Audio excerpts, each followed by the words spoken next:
आप सभी, मैं आशा करती हूँ सभी लोग स्वस्थ और प्रसन्न होंगे। आज हम हमारा पाठ कारक को पढ़ेंगे और समझेंगे। तो आइए शुरू करते हैं इस पाठ को। ये है पाठ 8। यहाँ पर कुछ वाक्य दिए गए हैं, आइए इन्हें पढ़ते हैं। राम रावण बाण मारा। इस ये वाक्य को पढ़ने में बड़ा अटपटा, समझ में नहीं आने वाला वाक्य लग रहा है। इसको पढ़ने से इसका अर्थ ठीक से समझ में नहीं आ रहा है, अतः एक पूर्ण वाक्य ये नहीं है। राम ने रावण को बाण से मारा। इस वाक्य में हमें इसकी जो कहने की बात है वो समझ में आ रही है।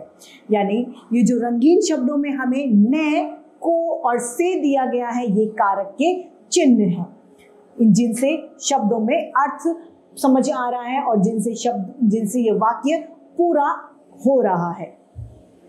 यानी ये कहा जा सकता है कि संज्ञा या सर्वनाम के जिस रूप से उसका संबंध वाक्य की क्रिया या अन्य शब्दों के साथ होता है उसे कारक कहा जाता है।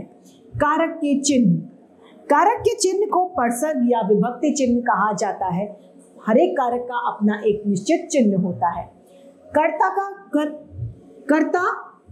का कारक चिन्ह है ने, कर्म का को, करण का से या फिर के द्वारा, संप्रदान का को या के लिए, अपादान का से जिसमें अलग होने की भावना आती है, संबंध का कर्ता का की के कारक चिन्ह है, अधिकरण में और पर और संबोधन का कारक चिन्ह है हे और अरे।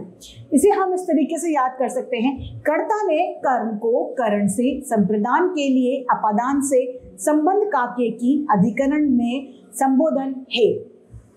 अब है कारक के भेद। कारक के 8 भेद होते हैं। कर्ता, कर्म, करण, संप्रदान, अधिकरण, अपादान, संबंध तथा संबोधन, यानी 8 भागों में कारक को विभक्त किया गया है। पहला है कर्ता कारक।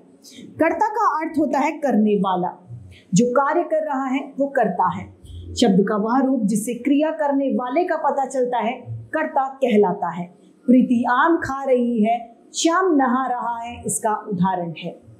कर्म कारक, वाक्य में जिस संज्ञा या सर्वनाम पर कर्ता द्वारा की गई क्रिया का प्रभाव पड़ता है उसे कर्म कारक कहा जाता है। जैसे राहुल ने पुस्तक खरीदी, तो कर्ता कौन है? राहुल, और फल क्या खरीदा है उसने? पुस्तक। अब है करण कारक। कर्ता द्वारा जिस साधन की सहायता से क्रिया की जाती है उसे करण कारक कहते हैं। प्रिया के द्वारा खाना बनाया गया। पिताजी कलम से लिख रहे हैं, यानी यहाँ पर माध्यम का पता चलता है। चौथा है हमारा संप्रदान कारक। संप्रदान का अर्थ है देना। कर्ता द्वारा किसी के लिए क्रिया की जाती है, जिसे कुछ दिया जाता है उसे संप्रदान कारक कहा जाता है। जैसे भूखे बालक को खाना दो, चिड़िया चूजों के लिए दाना लाई, संप्रदान कारक के उदाहरण है। अब है अपादान कारक। अपादान कारक संज्ञा या सर्वनाम के जिस रूप से किसी एक वस्तु या दूसरी वस्तु से अलग होने या तुलना करने का डर का बोध हमें पता चलता है उसे अपादान कारक कहते हैं। पेड़ से पत्ते गिरते हैं, ये क्या है? अलग होने का भाव है। रीता प्रिया से अच्छी है, ये तुलना है। अब है संबंध कारक। संज्ञा या सर्वनाम के जिस रूप से उनका संबंध वाक्य की किसी दूसरी संज्ञा या सर्वनाम से स्थापित होता है उसे संबंध कारक कहा जाता है। जैसे मीरा के पति इंजीनियर है, राम का भाई विपुल है। अब है अधिकरण कारक। क्रिया हमेशा किसी समय स्थान पर ही घटित होती है। संज्ञा या सर्वनाम के जिस रूप से क्रिया का आधार या समय प्रकट होता है उसे अधिकरण कारक कहते हैं। दीदी कमरे में सो रही है, गुफा के अंदर शेर रहता है, इसका उदाहरण है। संबोधन कारक। वाक्य में जिस शब्द का प्रयोग किसी को पुकारने के लिए प्रयोग किया जाता है, यानी बुलाने के लिए किया जाता है, वे संबोधन कहलाते हैं। अरे, हे, सुनो, ये सभी संबोधन के उदाहरण हैं। अब कर्म कारक और संप्रदान कारक में क्या अंतर है ये जानते हैं। कर्म और संप्रदान दोनों कारकों को एक ही परसर्ग चिन्ह यानी एक ही विभक्ति चिन्ह है को। संप्रदान कारक में देने का मुख्य भाग होता है, जबकि कर्म कारक में क्रिया का प्रभाव मुख्य होता है। जैसे माँ ने भिखारी को बुलाया, ये कर्म कारक का उदाहरण है। और करण कारक में, संप्रदान कारक में माँ ने भिखारी को खाना दिया। करण कारक और अपादान में क्या अंतर है ये जानते हैं। करण और अपादान दोनों कारकों में एक ही परसर्ग चिन्ह है जो कि से है।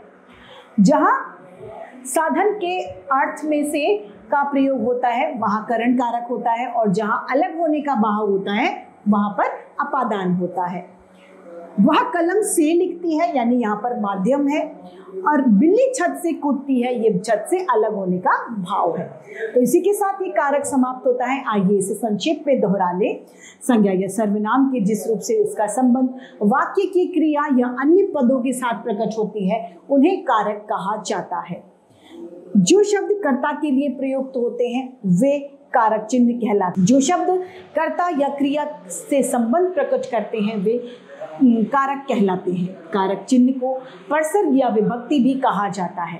कारक के 8 भेद होते हैं: कर्ता कारक, कर्म कारक, करण कारक, संप्रदान, अपादान, संबंध, अधिकरण तथा संबोधन कारक। तो इसी के साथ ये पाठ समाप्त होता है। मैं उम्मीद करती हूँ सभी को ये समझ में आया होगा। आज के लिए इतना ही, फिर मिलते हैं। धन्यवाद।